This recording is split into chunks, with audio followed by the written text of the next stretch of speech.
give all the momentum to the second block. So the second block will have a momentum equal to the initial momentum of the first block. That's the second case. Okay? Any question? Now, what happens here in the third case? The initial momentum of the first block is this big, but at the end, the final momentum of the second block is bigger than the initial momentum of the first block. What happened is that the first block gives more than he has to the second block. When you give more than what you have, your momentum becomes negative. If you have a momentum in this direction, but your magnitude is negative, then negative in that direction will just be in the opposite direction. So when the first block gives the second block more momentum than he has, its momentum got reversed.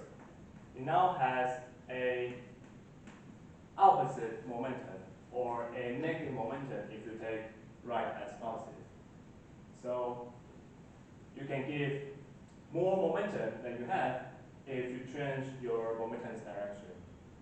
And these two, one going to the right and then one going back, they add up to be the same as the initial momentum. Okay? So that's how momentum conservation works. And you need to remember that momentum is mass times velocity.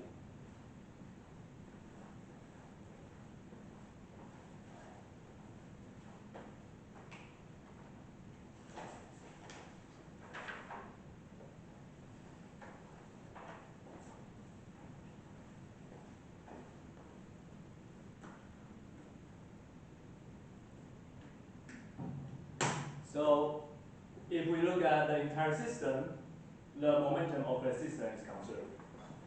P1 plus P2 will equal to P1 plus P2. But if you just look at the momentum of the first block,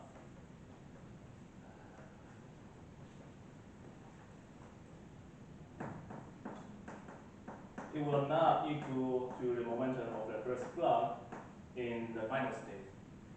Momentum goes away from the first block and get into the second block. So if you just look at the momentum of first block, it's not conserved.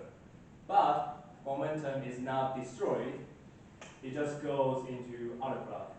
Just like energy cannot be destroyed, it just goes into other things and convert into different form. Momentum only has one form. Momentum will only be mass times velocity. Momentum won't convert into different forms. But it is still conserved. It cannot be destroyed or created out of nowhere. When you see the momentum of an object decrease, it flows into some other object. And the total momentum will be conserved. But you can change the momentum of just a single object.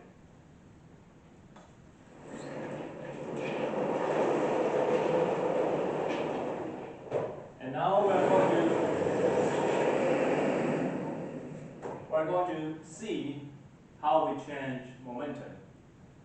To see how we change momentum, we just look at the delta of momentum. To make our life easier, let's just consider the case which the external force is a constant.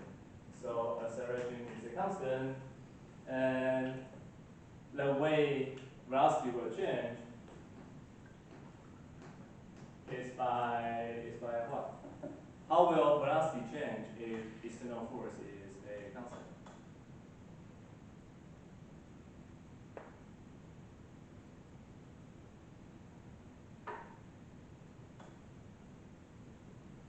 If the the force is a constant, how will the acceleration on a particle behave? Constant. It will be a constant. Now, how will the velocity of the particle change if acceleration is a constant?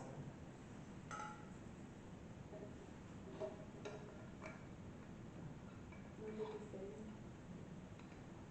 If velocity is the same, it means velocity is not changing and acceleration is zero. Now, if acceleration is non-zero, it will change velocity.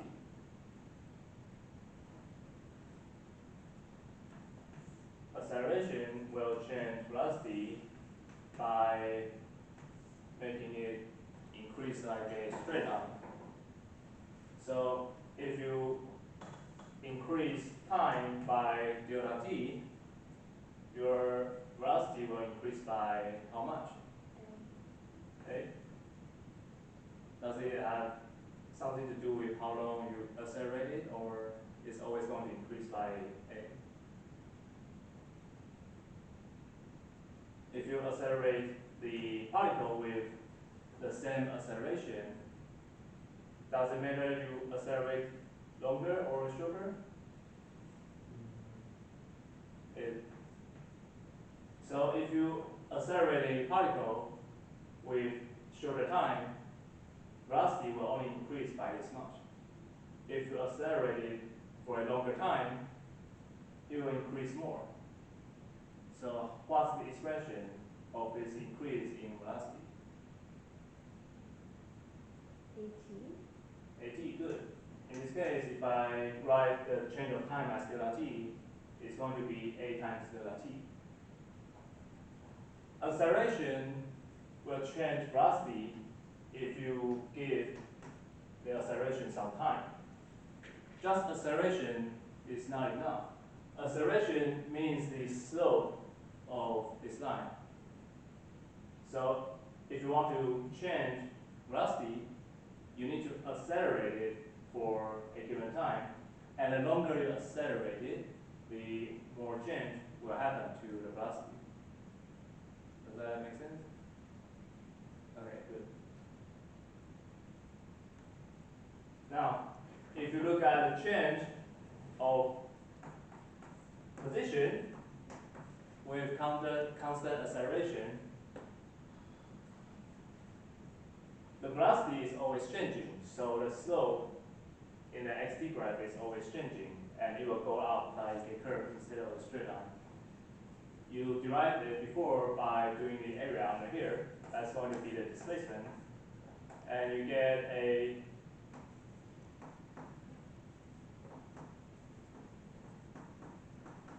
½ AT squared here. This t squared gives you a curve graph in xt graph. Okay. So momentum is what? What is momentum? You need to memorize it. What is momentum of a particle? Mass times velocity. Good job, Jigun. It's mass times velocity.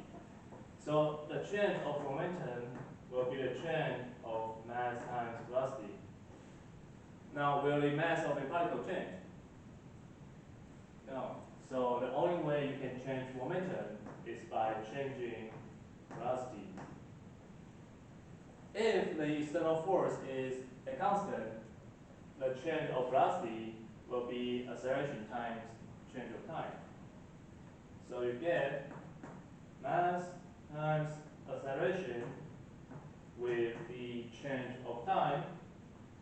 And what equals ma? Force, good. F equals ma, that's Newton's second law. So you see, to change the momentum, you need to have a force, makes sense. But the key is that you need to have a force acting for a time interval. Just a force is not enough. You need to accelerate the object for some time in order to change its velocity, thus change the momentum of the object. If I only apply force, but I don't apply the force long enough, the momentum is not changing. I need to apply the force for some time, then you see the momentum is changing. The difference between momentum change and energy change is that to change energy, you need to push for a distance, for a displacement. And for momentum change, you need to push for a time interval. It takes time to change momentum, and it takes distance to change the energy of the object. And because energy is just a number, energy has no direction. So you do the dot product between the vectors and turn that into just a number. Energy has no direction. Momentum has direction. Force is a vector. Time change is just a number. So a vector times a number gives you back a vector. That's how force acting for a given time changes momentum, because they are both vectors. Okay? So this quantity that changes momentum will be called impulse.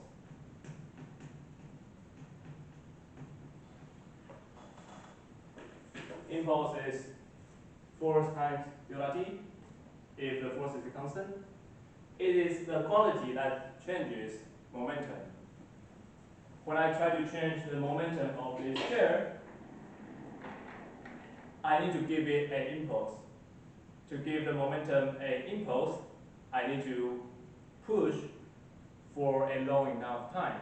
So 1 second, then it has momentum. If I don't push it for long enough, I can add a big force, but I don't add the force for long enough time, so the momentum doesn't change. Okay?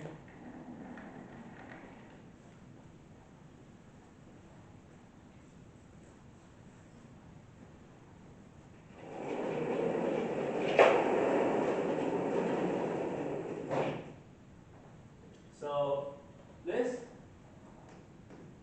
is called impulse momentum theorem.